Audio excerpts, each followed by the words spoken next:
తక్కువ పెట్టుబడిలో నెలకు 50,000 నుండి 10 లక్షలు సంపాదించాలనుకుంటున్నారా? ఈ వెబినార్ లో జాయిన్ అవ్వండి. Hi viewers, India's largest digital media network Suman టీవీకి స్వాగతం. ప్రస్తుతం మనతో ఉన్నారు motivational speaker and language trainer Vijaya Bangaru. So ఈ కలకత్తా అప్డేట్స్ గురించి, అభయ గురించి అప్డేట్స్ కోసమే మనతో ఆల్టర్నేటివ్ డేస్ విజయ గారు చెప్పనీకి వస్తున్నారు. అదేవిధంగా ఈరోజు అప్డేట్స్ ఏంటో తన నుంచి తెలుసుకుందాం. అమ్మ నమస్తే. నమస్తే అండి. ఈరోజు సెప్టెంబర్ 9వ తేదీ అంటే ఆగస్టు 9th జరిగి 1 month. యావత్ భారతదేశంలో ఉన్న ప్రతి ఒక్క మనిషి సిగ్గుతో తలదించుకోవాల్సిన రోజు. అంటే ఇంత అవుతున్నా రోజుకొక జరుగుతూ ఉన్న దాని గురించి చర్చించుకోవడం తప్పితే ఏ రోజు హ్యాపీగా ఒక న్యాయం వస్తుంది అన్నది కబురు మాత్రం ఇంకా అందకపోవడం నిజంగా అందరం బాధించదగ్గ విషయం అనమాట.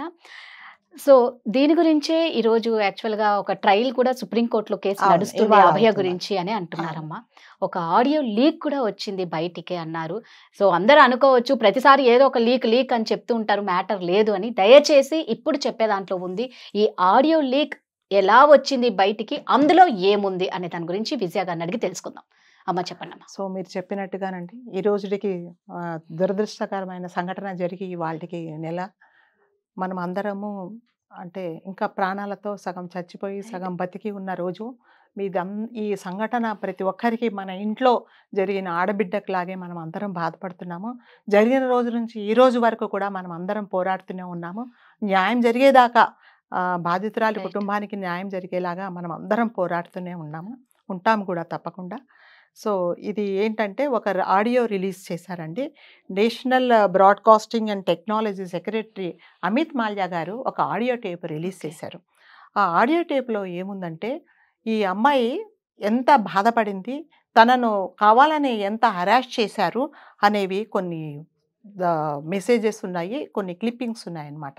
సో ఆ సంఘటన జరిగిన రోజు అంటే 8th మార్నింగ్ ఆ అమ్మాయి 10 o'clock తన హాస్పిటల్కి వచ్చిందండి. వాళ్ళ ఇంటికి వీళ్ళ హాస్పిటల్కు దాదాపు 14 kilometers దూరము. తను వచ్చిన తర్వాత తనతో పాటు పనిచేసే డాక్టర్స్ అందరూ 2 షిఫ్టులు మారినా కూడా ఈమె షిఫ్ట్ మారకుండా దాదాపు 36 గంటలు పనిచేసింది. 36 hours పనిచేసింది.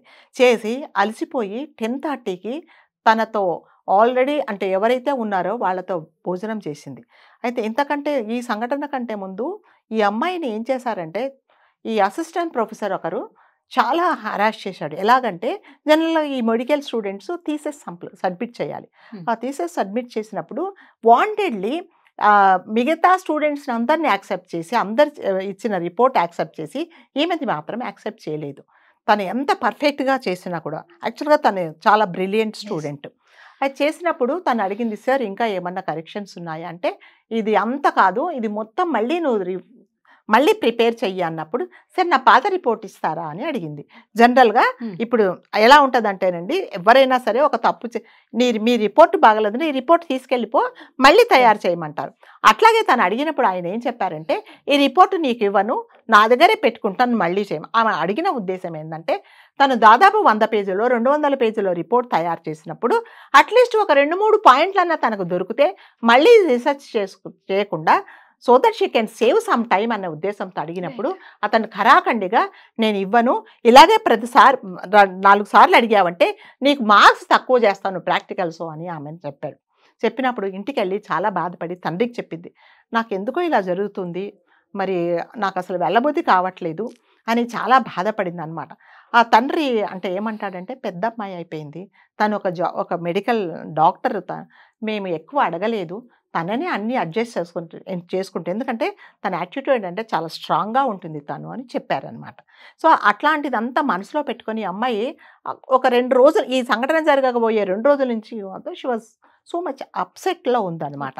సో అప్సెట్లో ఉన్నప్పుడు అట్లాగే తన ఫ్రెండ్స్ ఎవరైతే తన తండ్రికి కూడా చెప్పింది, ఒక 8 మంది డాక్టర్లు నన్ను చాలా విపరీతంగా హరాస్ చేస్తున్నారు అంటే ఈమె ఆల్రెడీ అంటే ఎవరైతే ఈమె వీళ్ళకి సపోర్ట్ చేస్తారో వాళ్ళు చెప్పారు ఇలా చేస్తుంది, మనం చేసే పనులకు అడ్డొస్తుంది అని చెప్పినప్పుడు నువ్వు అలాంటివి ఏం పట్టించుకోకు, నీ పని నువ్వు చూసుకొని ఈ అమ్మాయిని చాలాసార్లు వార్న్ చేశారు. ఆ సంగతి కూడా తండ్రికి చెప్పింది. ఆ రోజు రాత్రి ఏమైందంటే 11:30కి మిగతా ఫ్రెండ్స్ అందరూ వెళ్ళిపోయిన తర్వాత ఈ 8 మంది వచ్చారు ఈమె దగ్గరికి. వచ్చినప్పుడు తను చెప్పిందనమాట, ఇలా సెక్స్ రాకెట్ జరుగుతుంది, ఈ ప్రిన్సిపల్ అవయవాలు అమ్ముకుంటున్నాడు, తర్వాత ఇక్కడ బ్లూ ఫిల్మ్స్ తీస్తున్నారు, డ్రగ్స్ మాఫియా జరుగుతుంది, ఇవన్నీ నేను చెప్పినా ఇతను వినటం లేదు కాబట్టి 8 మంది డాక్టర్లు చెప్పింది. అంటే వీళ్ళందరూ ఎందుకు వచ్చారమ్మా? అంటే వాళ్ళందరూ తన కొలీగ్స్ అండి, ఆ రెస్ట్ రూమ్ లో ఉన్నప్పుడు వచ్చారనమాట, అక్కడ పనిచేసే డాక్టర్స్. వచ్చినప్పుడు తను చెప్పింది అనమాట, సో నేను ఇది ఇంకా నేను ఓర్చుకోను, ఇది నేను హయ్యర్ అథారిటీస్ చెప్తానని నొక్కి నుంచి చెప్పింది.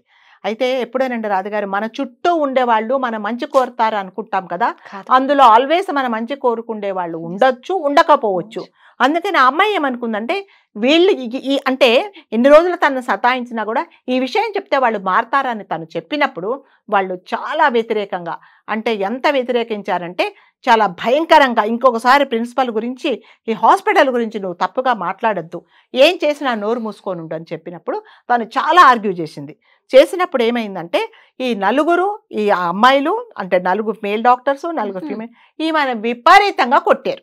ఎలా కొట్టారంటే మొహం మీద, ఇంకా అంత ఒంటి మీద ఈ ఎముకలు విరిచారన్నారు కదా, వీళ్ళు చేసిన పని ఈ భయంకరంగా ఎముకలు విరిచేసి తన గొంతు నరాలు పట్టుకొని ఇలా నొక్కేసి ప్రాణం పోయేంత వరకు కొట్టి, ఆ క్షణంలో ప్రాణం పోయిందేమో అనే ఒక అనుమానం కూడా అందరికీ ఉంది.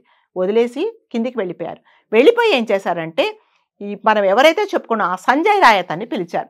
ఇలా జరిగింది, బాగా కొట్టేసి వచ్చాము, నువ్వు తీసుకెళ్ళి ఆమెను ఒక చోట ఎక్కడన్నా వేరే పడుకోబెట్టి ఆ రూమ్ అంతా సర్దమని చెప్పారు. వీడు వెళ్ళేటప్పటికీ అంటే ప్రాణంతో ఉందో, కొనవీపురితో ఉందో, చనిపోయిందో తెలియదు. వీడు వెళ్ళిన తర్వాత అంటే ఏ అమ్మాయిలను చూసినా కూడా అనుభవించాలనే మనస్తత్వం ఉన్న వీడు, అంటే 24 hours ఎప్పుడు ఈ పాన్ వీడియోలు చూస్తూ వాడు 24 గంటలు దాంతోనే గడుపుతుంటాడు. కాబట్టి ఆమె నా పరిస్థితిలో చూసినప్పుడు వాడికి ఏమాత్రం దయా దాక్షిణ్యం లేకుండా ఆమె మీద పడి తన పైశాచికత్వాన్ని చూపించి, రాక్షసులు ఎలా ఆనందం పట్టారో అలా ఆనందం పడి ఆమెను రేప్ చేసేసి విపరీత, అంటే ఆమెను ఇంకా అంటే ఆమె అప్పుడే చనిపోయి, అంటే మనం వీఆర్ నాట్ షూర్ అండి, అది రిపోర్ట్ వస్తే కానీ తెలీదు. అప్పుడు అతను వెళ్ళేటప్పటికి ఆమె చనిపోయిందా లేకపోతే కొన ఊపిరితో ఉన్నప్పుడు ఆమె చేశాడా అనేది మాత్రం మనం వీఆర్ నాట్ షూర్. అలా చేసేసి వెళ్ళిపోయాడు. వెళ్ళిపోయిన తర్వాత ఏమైందంటే, కిందికి వెళ్ళి ఇంకా వాడు చేసేది, వాడిని విచారించినప్పుడు ఎవరికో సిలిండర్ కావాల్సి వచ్చింది, గ్యాస్ వచ్చింది, ఇవన్నీ కథలు. అంటే వాడిని ఎప్పుడు కదిలిచ్చినా ఒక్కొక్క స్టోరీ చెప్తున్నాడు, కానీ ఏ మాత్రం ఒక్కసారి కూడా ఒకటి చెప్పటం లేదు. తల్లిదండ్రులు అదే అంటున్నారు అన్నమాట, మా అమ్మాయిని విపరీతంగా సతాయించారు హాస్పిటల్లో వాళ్ళు, ఇది తను ఆత్మహత్య చేసుకున్నది కాదు, ఇదంతా కావాలని ప్రీ ప్లాన్డ్ మర్డరు, కాబట్టి మాకు న్యాయం జరగాలని వాళ్ళు నెత్తి నోరు పెట్టుకొని మొత్తుకుంటున్నారు. సో జరిగిందంత ఇదండి. ఈ అమిత్ మాల్యా గారి సెక్రటరీ గారే ఈ ఆడియో టేపు రిలీజ్ చేశారు. సో జరిగిన విషయాలన్నీ, అంటే అందుకనే చెప్తున్నారు, ఎవరో 8 మంది చేసింది. మనకు చాలా అనుమానాలు వచ్చాయి, నిజంగా సెమినార్ రూమ్లో చేస్తే ఇలా జరుగుతుందా, ఇలా జరగదు కదా. సో ఒకడు ఒక పైశాచికంగా ఒక రాక్షసత్వంగా ఎముకలు ఎరగొడతాడా, లేకపోతే రక్తాలు వచ్చేటట్టు కొడతాడా, ఆమెను అరిచినప్పుడు ఆమె అలా చేస్తున్నప్పుడు ఈమె అరవలేదా అనేది, ఇవన్నీ ఎందుకంటే ఇది జరిగింది. అసలు జరిగింది ఇది. వాడే కొట్టడం అంటే వెళ్ళిన తర్వాత పెనుగులాట, ఒకవేళ నిజంగా ఆమె ప్రాణం ఉండింటే పెనుగులాడి ఆ లాస్ట్ సెకండ్ వరకు కూడా పోరాడి ఉండొచ్చు. ఆ క్రమంలోనే ఇతని బాడీ మీద ఆ ఒళ్ళు అంటే ఇలా రక్కిన ఇది, అతని గోళ్లలో ఈ అమ్మాయి స్కిన్ ఇవన్నీ ఇరుక్కున్నది. అంటే ప్రాణం ఉన్నా కూడా తను పోరాడింది, అయినా కూడా ఓడిపోయిందండి ఆమె మన అందరి కోసం. కాబట్టి తప్పకుండా, అంటే ఇన్ని సాక్ష్యాలు ఉన్నా కూడా ఇంకా కావట్లేదు, ఇంకా ఎందుకని ఎందుకు ఆమె కోసం అందరూ మనమందరం ఎందుకు బాధపడుతున్నాము అంటే న్యాయం జరగాలి, ఇంకొకరికి ఇలాంటి అన్యాయం జరగకూడదు. ఇప్పుడు ఈ రూమ్ ఏదైతే రూమ్ జరిగిందో ఆ రూమ్ లో ఎటువంటి ఎంక్వైరీస్ జరగలేదు, ఏమి జరగలేదు, ఎవ్వరు లేరండి, ఎవ్వరు అంటే చెప్తున్నా కదండి, అదంతా వాళ్ళు ప్రీ ప్లాన్డ్. ఇది అయిన తర్వాత మామూలుగా వచ్చిన తర్వాత అంటే అక్కడ కూడా వీళ్ళన్ని ప్రీ ప్లాన్డ్ గా మొత్తం లేదండి. నేను ఇంతకు ముందు ఈ వీడియోలో మీకు చెప్పాను, ఆల్రెడీ 1 day ముందే అక్కడికి ఎవరు వెళ్ళొద్దు, అక్కడ రినోవేషన్ జరుగుతుంది అని ఆల్రెడీ ఇవన్నీ ప్లాన్ చేసుకున్నారు వాళ్ళు. కేసు ఇదంతా అయిపోయిన తర్వాత మామూలుగా ఇన్వెస్టిగేషన్ కి వెళ్తారు కదా, వెళ్ళినప్పుడు కూడా ఇక్కడ లేదండి. వెళ్ళేటప్పటికే ఇతను ఒక మీకు పోయినసారి వీడియోలో మీకు చెప్పాను, ఒక ఇన్స్ట్రక్షన్స్ ఒక లెటర్ ఇచ్చాడు వీళ్ళందరికీ, ఇక్కడ టైల్స్ బాగలేవు, వాష్రూమ్స్ అన్ని ట్యాప్లు పనిచేయటం లేదని, ఎలక్ట్రికల్ వర్క్ చేయమని అతను ఒక ఆర్డర్ ఇచ్చినప్పుడు అది వెంటనే అప్పటికప్పుడు పగడగొట్టేసి అదే. ఆ సాక్ష్యాధారాలు లేకుండా చేశారనమాట. సో ఆడదానికి ఆడదే శత్రువు అని అంటారు కదండి. అలాగా అమ్మాయిలు తన తోటి ఏజీ వాళ్ళు ఏమాత్రం మానవత్వం లేకుండా, అంటే మన చుట్టూ ఉంటారు కదండి, మన చుట్టూ ఉండే వాళ్ళు మన బాగు కోరుతారు అనేది గ్యారంటీ లేదండి. మన వెనక ఉండి గోతులు తవ్వే వాళ్ళు కూడా ఉంటారని ఇదే ఉదాహరణ. ఒకటమ్మా, ఎక్కడో దూరం ఉండి ఏదో చేస్తున్నారు అంటే కనుక్కోవడం కష్టం అనుకోవచ్చు, లేదా కనుక్కోవడం ఈజీ కూడా అవ్వచ్చు. అంటే పలానా వాళ్ళ మీద ఒక అనుమానం ఉంది అని మన చుట్టూ నీడలాగుండి మన దగ్గర నటిస్తూ ఉన్న వాళ్ళని కనిపెట్టడం కష్టం కదా. అందుకే అంటారు ఇంటి దొంగనైనా ఈశ్వరుడు నమ్మకం కలగాలి కదండి. నమ్మకం కలిగితేనే వాళ్ళు ఇది చేశారు. అదే ఆ తల్లి అదే వాళ్ళు. ఓకే, ఇప్పుడు ఈ రోజైతే ఇదే ట్రైల్ ఇదే. సో అంటే ఇంకా ఇక్కడ నుంచన్నా ఇప్పుడు మనకి బాగా కనిపిస్తూ ఉంది కదా, దీని నుంచన్నా తొందరగా ఈ కేసును చకచకా చేసి రావాలని అందరం కోరుకుందాము.